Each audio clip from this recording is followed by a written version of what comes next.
Thinking Fast and Slow by Daniel Kahneman. Key point 1. Your thoughts determine how you view life, and that's why you need to learn how to control them.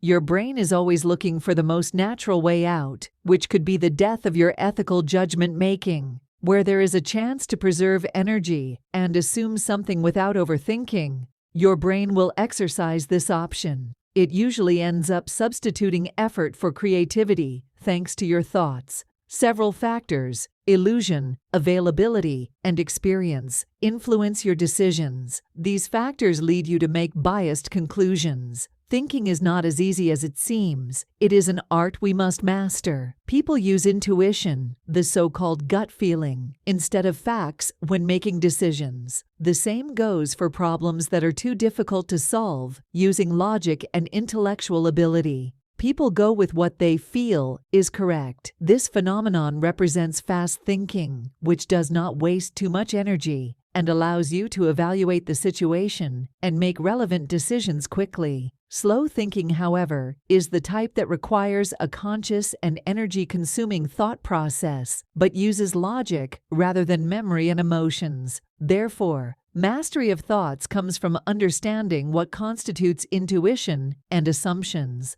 Experiments and facts shape your thinking, which is why you should know when to switch between intuition and empirical facts. Daniel Kahneman is a master of his trade. His knowledge of behavioral economics, cognitive thinking, and psychology put him among the best. He believes in placing facts over assumptions, and that behavioral patterns can be easy, using relative examples and instances. Follow this detailed summary to find out how your brain deceives you and hurts your decision-making process, and what you can do to prevent this. Key point 2. The two systems associated with your brain are responsible for how and when you think. According to psychologists Keith Stanovich and Richard West, humans have two primary systems for thinking. System 1 operates automatically and quickly without voluntary control and with little effort. System 2 allocates attention to effortful mental activity of any kind.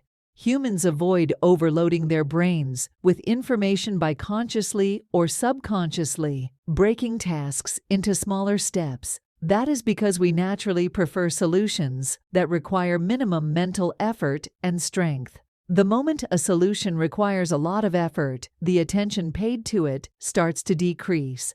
While System 1 makes instant decisions based on habit, System 2 evaluates and supervises System 1's input, establishing balance in your brain's function. However, this action relies on something other than facts, namely faith and intuition. System 1 usually provides the information wrapped around impressions to System 2. These impressions turn to beliefs that humans hold on to.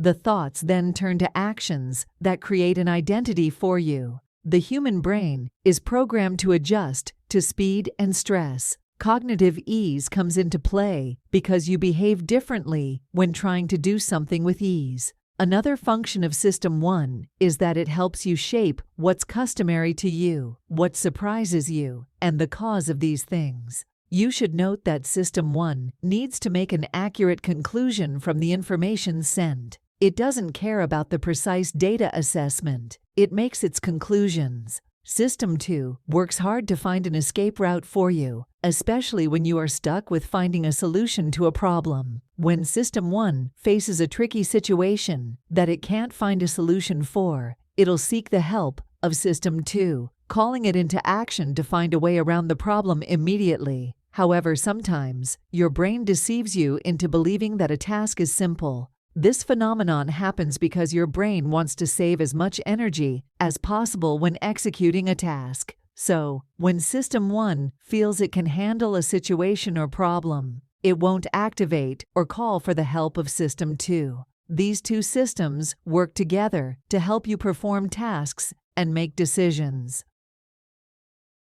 Key point 3. You are more likely to make judgments based on bias and intuition rather than facts and statistics. You tend to jump to a conclusion about a scenario based on the sample provided. This logic also applies to numbers. You believe that samples involving small numbers come from a small population. The moment you learn that 5 million people work in the public sector in Bulgaria, you're inclined to believe that Bulgaria's population is small just because of the sample. These are some of the things that shape how you view and evaluate your environment. The anchoring effect occurs when a particular value for an unknown quantity influences your estimate of that quantity. Humans place value on something because of what anchors the number associated with it. Amos Tversky and Daniel Kahneman invented the fortune wheel rigged to stop at 10 or 65. Students of the University of Oregon then participated in this experiment. They were supposed to spin the wheel and then answer 2 questions about the percentage of African nations in the UN. The first one was, is that percentage higher or lower than the wheel's number? The second one was, what is your guess about the actual percentage? Those who drew 10 from the wheel gave lower percentages, and those with 65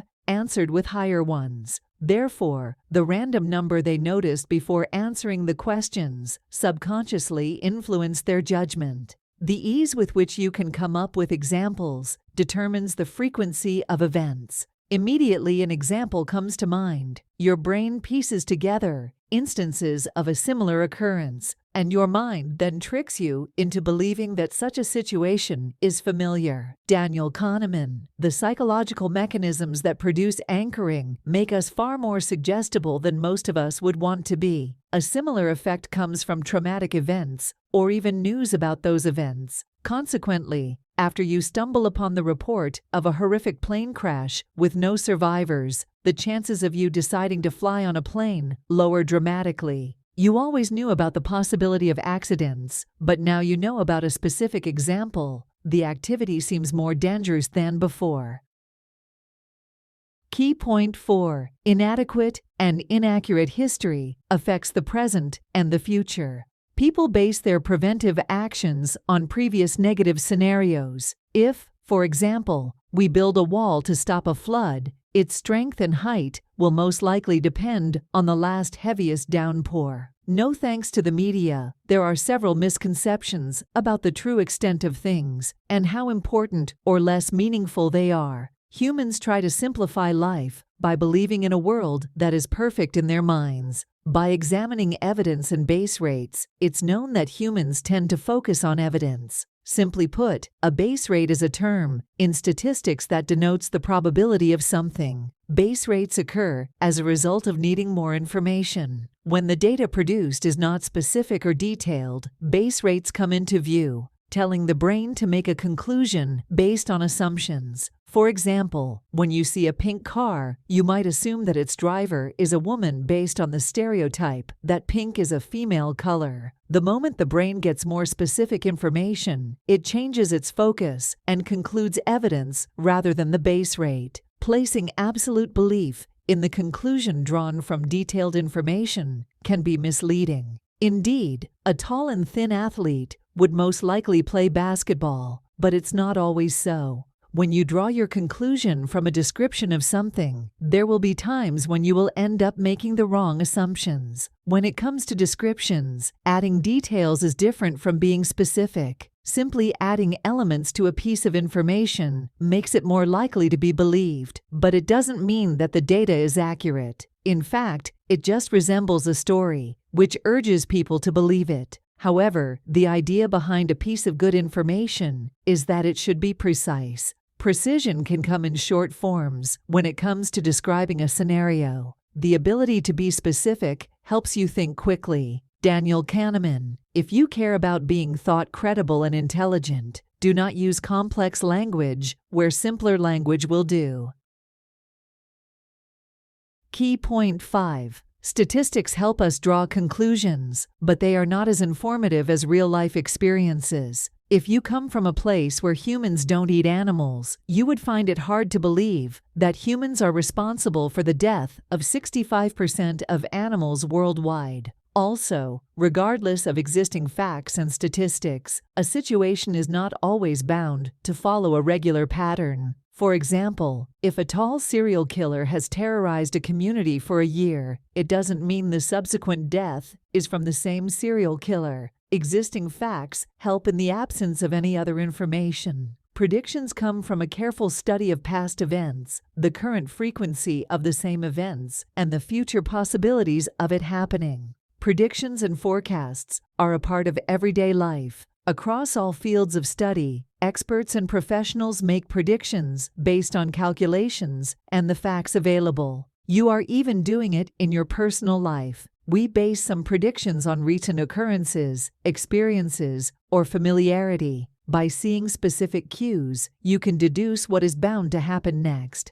However, there are several other things that you can't only predict or forecast by showing bias. To produce unbiased predictions, you must start with the average information available and then gradually work toward getting more data from existing guidelines, statistics, and facts. Correcting your intuitive predictions is System 2's job. System 2 is responsible for the hard work, so it collects information from what you have experienced and what you're experiencing. If not controlled, intuitive predictions can cause problems. It's not easy to stop, but you can resist its dominance by training yourself to identify intuitive predictions. You can control your thinking by maintaining your vigilance against them. The illusion of understanding determines and influences how people view and approach life. People rewrite gathered knowledge to fit certain agendas. This illusion only talks about something that happened while overlooking what didn't. These biased narratives have created the faux notion that as long as they are familiar with the past, they can shape and reshape the future. However, how best can a future be modeled when the knowledge about history is biased and twisted to suit certain narratives? Did you know? According to media statistics, 52% of Americans regularly encounter fake news online.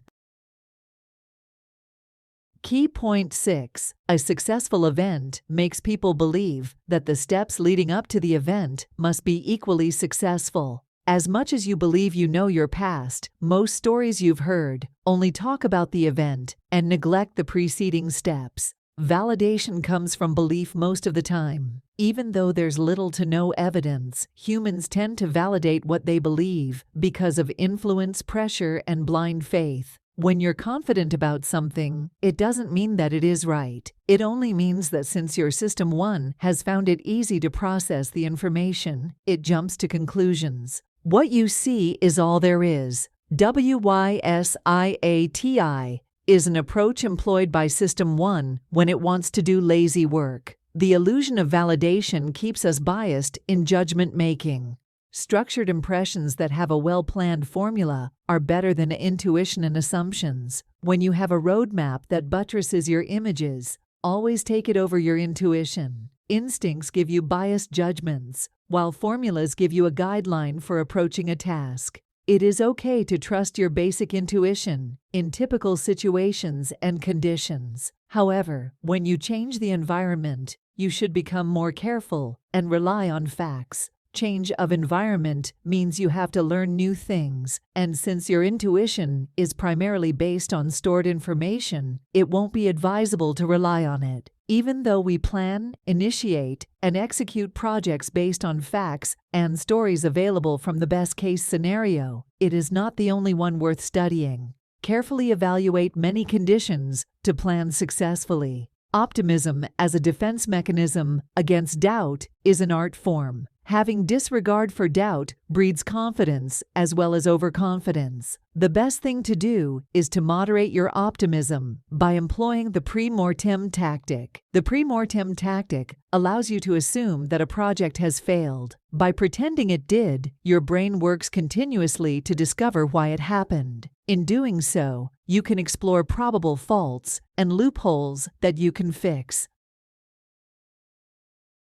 Key point 7. Your decisions are affected by memories and the desire to avoid loss. As we've seen earlier, simple evaluations of a situation are the work of System 1, while careful assessment and comparison are the work of System 2. There are two selves, the experiencing self, the remembering self. The remembering self is associated with System 1, as it automatically forms memories, while the experiencing self represents System 2, which rules our conscious thinking. These two selves work hand in hand when it comes to making decisions. The experiencing self helps you decide whether you like an experience, and the remembering self focuses on your reaction when you first encounter it. People tend to disregard the backgrounds and focus on memories, which may not accurately represent the reality of what happened and may lead to flawed decisions. Your memory doesn't care about the duration of the event. It only focuses on your feelings. For instance, imagine you went on a trip with your friends.